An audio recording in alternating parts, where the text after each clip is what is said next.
Hello friends, कैसे हैं आप सब। उम्मीद करता हूँ आप सब अच्छे होंगे और आपकी स्टडी बिल्कुल अच्छी चल रही होगी। तो आज की इस वीडियो में डिस्कस करेंगे सेल के और राउरकेला और दुर्गापुर स्टील प्लांट 2023 के फीटर और मशीनिस्ट के क्वेश्चंस के बारे में डिस्कस करेंगे। और ये प्रैक्टिस सेट 16 रहने वाला है। इसके पहले मैंने 15 प्रैक्टिस सेट दे रखा है। अगर आप लोगों ने नहीं देखा है तो जाकर देख सकते हैं, प्लेलिस्ट में इसका वीडियो आपको मिल जाएगा। और फ्रेंड्स, इस वीडियो में हम चैप्टर 3 का छठा वीडियो यानी कि छठा जो वीडियो उसको देखने वाला है। यानी कि जो चैप्टर 3 है, यानी कि मार्किंग एंड मेजरिंग जो इंस्ट्रूमेंट चैप्टर 3 है, इसका ये 6 नंबर का वीडियो रहने वाला है। इसके पहले मैंने 5 वीडियो दे रखा है। अगर आप लोगों ने नहीं देखा है तो जाकर देख सकते हैं। Okay friends. और फ्रेंड्स, अगर आपको फ्री पीडीएफ चाहिए, फ्री पीडीएफ, तो आप हमारे टेलीग्राम को ज्वाइन कर सकते हैं। टेलीग्राम पे आपको इस वीडियो का या फिर किसी भी वीडियो का फ्री पीडीएफ मिल जाएगा। और आप हमें इंस्टाग्राम पे भी फॉलो कर सकते हैं। और मैंने एग्ज़ाम ओरिएंटेड वीडियोस बना रखा है, जहाँ से फ्रेंड्स 5 से 6 प्रश्न तो आपके 100% आपके यहीं से पूछे ही जाते हैं। हर एक एग्ज़ाम में यहीं से प्रश्न पूछे ही जाते हैं, जो कि आपको खजाने वाले वीडियो के नाम से मिल जाएगा। इसको देखना ना भूलें। एग्ज़ाम से पहले इस वाले वीडियो को देख कर ही जाए। और ये सभी ट्रेडों के लिए है। Okay friends. तो फ्रेंड्स, अगर आपकी तैयारी पक्की होगी तो आपकी सिलेक्शन भी पक्की होगी। तो आइए अब स्टार्ट करते हैं और समझते हैं।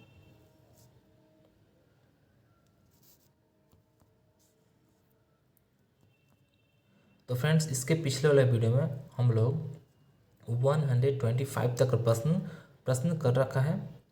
इस वीडियो में हम उससे जो आगे का जो प्रश्न है उन सभी को डिस्कस करेंगे।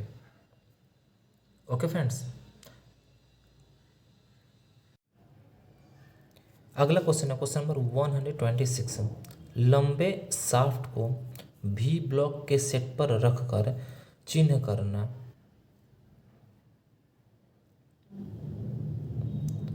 तो इसका राइट आंसर हो जाएगा ऑप्शन बी, यानी कि भी ब्लॉक पर जॉब को पर्याप्त बल से क्लैंप करने। अब फ्रेंड डिस्कस कर लेते हैं जो भी ब्लॉक है, इसके बारे में डिस्कस कर लेते हैं कुछ पॉइंट्स को।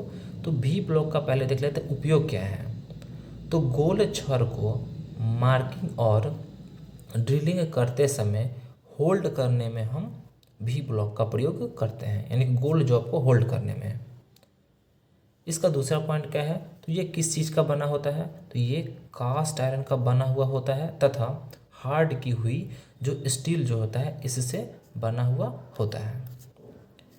इसका तीसरा पॉइंट क्या है, तो इसका तीसरा पॉइंट है इसका टॉप और बॉटम परिशुद्ध 90 डिग्री के कोण में भी आकार का स्लॉट होता है।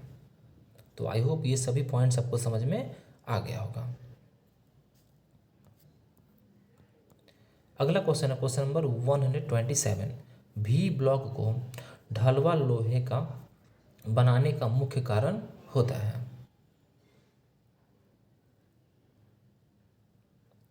इसका राइट आंसर हो जाएगा ऑप्शन बी, यानी कि लक्षण कम करना, यही कारण होता है। अब और डिस्कस कर लेते हैं, यानी कि भी ब्लॉक के बारे में कुछ डिस्कस कर लेते हैं कुछ पॉइंट्स को। तो इसका पहला पॉइंट है यह श्रेणी ए, यानी कि जो भी ब्लॉक होता है वो श्रेणी ए और श्रेणी बी में पाया जाता है। यानी कि भी ब्लॉक श्रेणी ए और श्रेणी बी दोनों में पाया जाता है। श्रेणी ए के भी ब्लॉक जो होता है, यानी कि जो श्रेणी ए का जो भी ब्लॉक होता है वो अधिक परिशुद्ध होता है, यानी कि ये वाला जो होता है वो अधिक परिशुद्ध होता है। और जो श्रेणी बी का जो भी ब्लॉक होता है वो समान कार्यों में इसका प्रयोग किया जाता है। उसके बाद फ्रेंड्स, इसका अगला पॉइंट क्या है, तो जो श्रेणी ए का जो भी ब्लॉक जो होता है वो उसकी जो लंबाई होती है वो होता है 100 mm होता है। और श्रेणी बी का जो भी ब्लॉक होता है इसकी लंबाई कितनी होती है, तो 500 mm होता है। ओके फ्रेंड्स, आइए एक बार और समझ लेते हैं। जो भी ब्लॉक होता है वो दो श्रेणी में पाया जाता है, श्रेणी ए और श्रेणी बी। जो श्रेणी ए का जो भी ब्लॉक जो होता है वो अधिक परिशुद्ध होता है, यानी कि ये अधिक परिशुद्ध होता है। और जो श्रेणी बी का जो भी ब्लॉक होता है वो सामान्य कार्यों के लिए इसका प्रयोग किया जाता है, यानी इसका सामान्य कार्यों के लिए प्रयोग किया जाता है। श्रेणी ए का जो भी ब्लॉक होता है उसकी लंबाई 100 mm होता है। श्रेणी बी का जो भी ब्लॉक जो होता है इसकी लंबाई 500 mm होता है। तो आई होप ये आपको समझ में आ गया होगा, क्योंकि पूछा जाता है एग्जाम्स में कि भी ब्लॉक के कौन से श्रेणी, यानी श्रेणी ए और श्रेणी बी, यानी कौन से श्रेणी का जो भी ब्लॉक होता है वो सबसे परिशुद्ध होता है, यानी अधिक परिशुद्ध होता है। तो श्रेणी ए का जो भी ब्लॉक होता है वो अधिक परिशुद्ध होता है। और सामान्य कार्य के लिए किस श्रेणी का भी ब्लॉक का प्रयोग किया जाता है? तो श्रेणी बी का प्रयोग किया जाता है सामान्य कार्यों में। ओके फ्रेंड्स, अगला क्वेश्चन है क्वेश्चन नंबर 128। जॉब पर लेआउट रेखाएं खींचने के लिए निम्न में से किसका उपयोग करते हैं? इसका राइट आंसर हो जाएगा ऑप्शन बी, यानी कि स्क्राइबर का प्रयोग करते हैं। और फ्रेंड्स अब देख लेते हैं कुछ इंपॉर्टेंट पॉइंट्स को डिस्कस कर लेते हैं, जैसे कि जो स्क्राइबर जो होता है वो किस मटेरियल का बना हुआ होता है? तो स्क्राइबर हाई कार्बन स्टील का बना हुआ होता है। उसके बाद फ्रेंड्स पंच किस मटेरियल का बना होता है? तो पंच भी हाई कार्बन स्टील का बना हुआ होता है। उसके बाद फ्रेंड्स है स्क्रैपर किस मटेरियल का बना होता है? तो ये भी हाई कार्बन स्टील का बना हुआ होता है। यानी कि स्क्राइबर भी हाई कार्बन स्टील, पंच भी हाई कार्बन स्टील का बना होता है, स्क्रैपर भी हाई कार्बन स्टील का बना हुआ होता है। ये तीनों बहुत ही ज़्यादा इंपॉर्टेंट है। अगला क्वेश्चन है क्वेश्चन नंबर 129। एंगल प्लेट में स्लॉट काटी जाती है।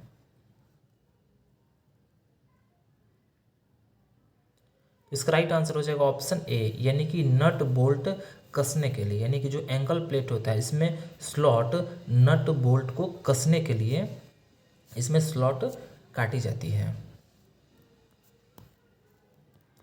अगला क्वेश्चन है क्वेश्चन नंबर 130। डिवाइडर की टांगें होती है। तो इसका राइट आंसर हो जाएगा ऑप्शन ए, यानी कि बराबर नुकीली होती है। यानी कि जो डिवाइडर जो होता है इसकी टांगें कैसी होती है? तो बराबर नुकीली होती है। अगला क्वेश्चन है क्वेश्चन नंबर 131। मार्किंग करते समय बताई गई सरफेस को निम्न के द्वारा दिया जाता है। इसका राइट आंसर हो जाएगा ऑप्शन डी, यानी कि मार्किंग टेबल का सरफेस के द्वारा दिया जाता है। अगला क्वेश्चन है question number 132। Universal surface gauge के उस भाग का नाम जो डेटम सिरे की सहायता से समानांतर लाइन खींचने में सहायक है। इसका राइट आंसर हो जाएगा ऑप्शन डी, यानी कि गाइड पिन। और फ्रेंड्स जो गाइड पिन है ये किस चीज़ का बना होता है? तो ये स्टील का बना हुआ होता है।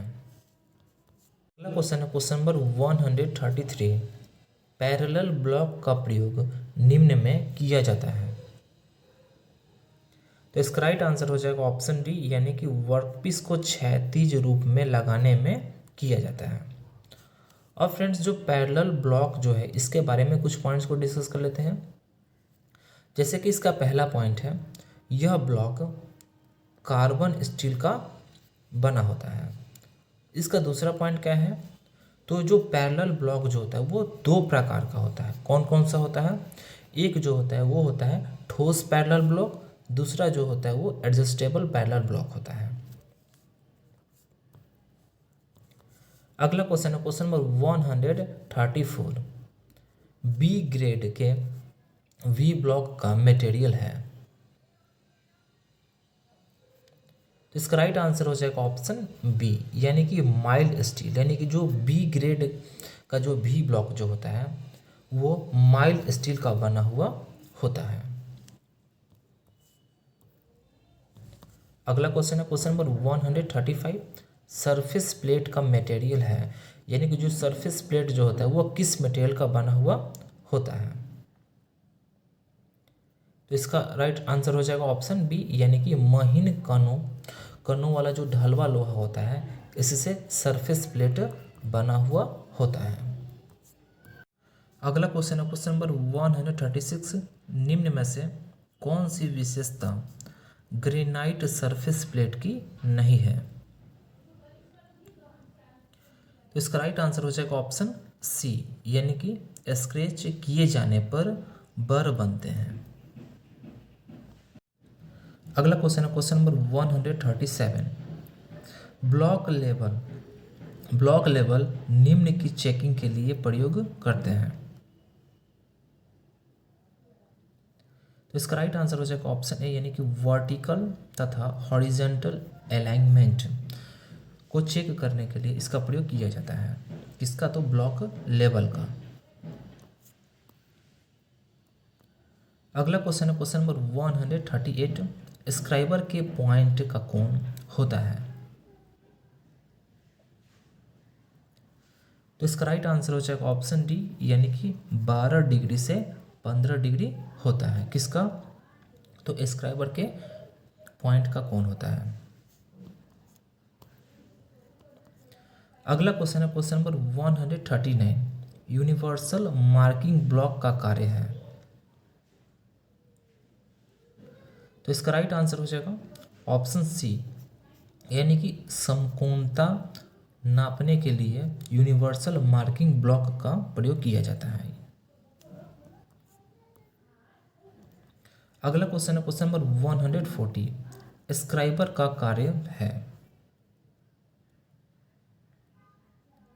तो इसका राइट आंसर हो जाएगा ऑप्शन बी, यानी कि जॉब पर मार्किंग रेखाएं खींचना। अगला क्वेश्चन है क्वेश्चन नंबर 141। बड़े वृत्त के लिए मार्किंग यंत्र प्रयोग किया जाता है। इसका राइट आंसर हो जाएगा ऑप्शन डी, यानी कि ट्रेमल। यानी कि बड़े वृत्त के लिए मार्किंग जो यंत्र का प्रयोग किया जाता है वो कौन सा यंत्र है? तो वो ट्रेमल है। अगला क्वेश्चन है क्वेश्चन नंबर 142। हॉलो पंच का प्रयोग करते हैं।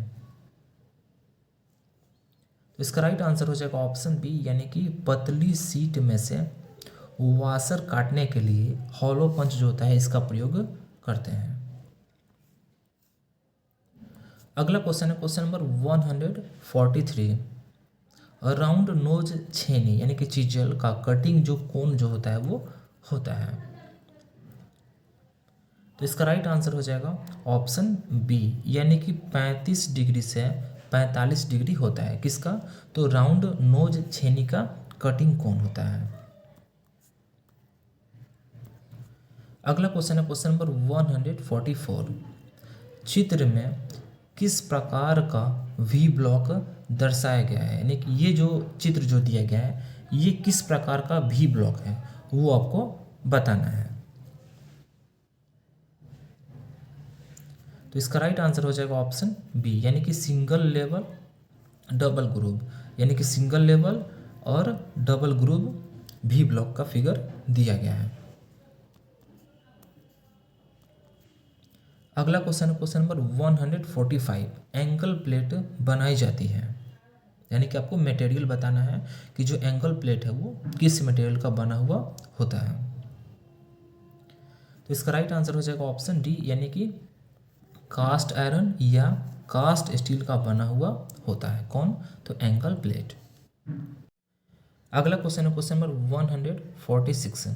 चित्र में दर्शाया गया उपकरण के द्वारा बड़े चाप एवं वृत्त खींचे जाते हैं। पहचान कीजिए। अब वो पहचान करना है कि ये कौन सा उपकरण है। तो इसका राइट आंसर हो जाएगा ऑप्शन बी, यानी कि ट्रेमल। ये किस चीज़ का फिगर दिया गया है? तो ट्रेमल का फिगर दिया गया है। अगला क्वेश्चन है क्वेश्चन नंबर 147। चित्र में दर्शाई गए एंगल प्लेट, यानी कि आपको ये बताना है कि जो चित्र में जो दिख रहा है एंगल प्लेट ये कौन सा एंगल प्लेट है, इसका नाम क्या है वो आपको बताना है। तो इसका राइट आंसर हो जाएगा ऑप्शन सी, यानी कि स्वीवल बेस एंगल प्लेट का फिगर दिया गया है। अगला क्वेश्चन है क्वेश्चन नंबर 148। चित्र में दर्शाए गए पंच का पॉइंट कोण 60 डिग्री एवं 90 डिग्री में उपलब्ध होता है, जिसका उपयोग फाइन तथा सही मार्किंग के लिए किया जाता है। आपको ये बताना है। तो इसका राइट आंसर हो जाएगा ऑप्शन सी, यानी कि ऑटोमेटिक पंच। यानी कि ये जो फिगर दिया गया है ये ऑटोमेटिक पंच का फिगर दिया गया है, जिसका जो पॉइंट कोण जो होता है वो 60 डिग्री एवं 90 डिग्री में उपलब्ध होता है, और इसका उपयोग कहाँ किया जाता है? तो फाइन तथा सही मार्किंग के लिए किया जाता है। अगला क्वेश्चन है क्वेश्चन नंबर 149। चित्र में दर्शाया गया पंच का पॉइंट कोण 60 डिग्री का होता है। इसका उपयोग स्क्राइबर द्वारा लगाई गई रेखाओं को पक्का करने के लिए किया जाता है। पहचान कीजिए। तो इसका राइट आंसर हो जाएगा ऑप्शन ए, यानी कि डॉट पंच। ये किस चीज़ का फिगर दिया गया है? तो ये डॉट पंच का फिगर दिया गया है, और इसका जो पॉइंट कोण होता है वो 60 डिग्री होता है। सेंटर पंच का 90 डिग्री होता है, पिक पंच का 30 डिग्री होता है। अगला क्वेश्चन है क्वेश्चन नंबर 150। लंबे शाफ्ट को भी ब्लॉक के सेट पर रखकर चिन्ह करना। तो इसका राइट आंसर हो जाएगा ऑप्शन बी, यानी कि भी ब्लॉक पर जॉब को पर्याप्त बल से क्लैंप करना। तो फ्रेंड्स आज के लिए इतना ही। वीडियो कैसा लगा? अगर आपको वीडियो अच्छा लगा हो तो वीडियो को लाइक करें, चैनल को सब्सक्राइब करें और बेल आइकन को दबाएं, ताकि कोई भी नोटिफिकेशन उसका मैसेज आपके पास सबसे पहले पहुंचे। और अगर आपको फ्री पीडीएफ चाहिए, फ्री पीडीएफ, तो आप हमारे टेलीग्राम को ज्वाइन कर सकते हैं। टेलीग्राम का लिंक आपको इसी वीडियो के नीचे डिस्क्रिप्शन मिल जाएगा, वहाँ से जाकर ज्वाइन कर सकते हैं। और आप हमें इंस्टाग्राम पे भी फॉलो कर सकते हैं। और मैंने एग्ज़ाम ओरिएंटेड वीडियोस बना रखा है, जो कि खजाना वाले वीडियो के नाम से है। 5 से 6 प्रश्न तो कम से कम आपके 100% आपके यहीं से पूछे ही जाएंगे। इसलिए इस खजाने वाले वीडियो को बिल्कुल भी मिस ना करें। एग्ज़ाम से पहले इस वाले वीडियो को देख कर ही जाएं। Okay friends, thanks for watching.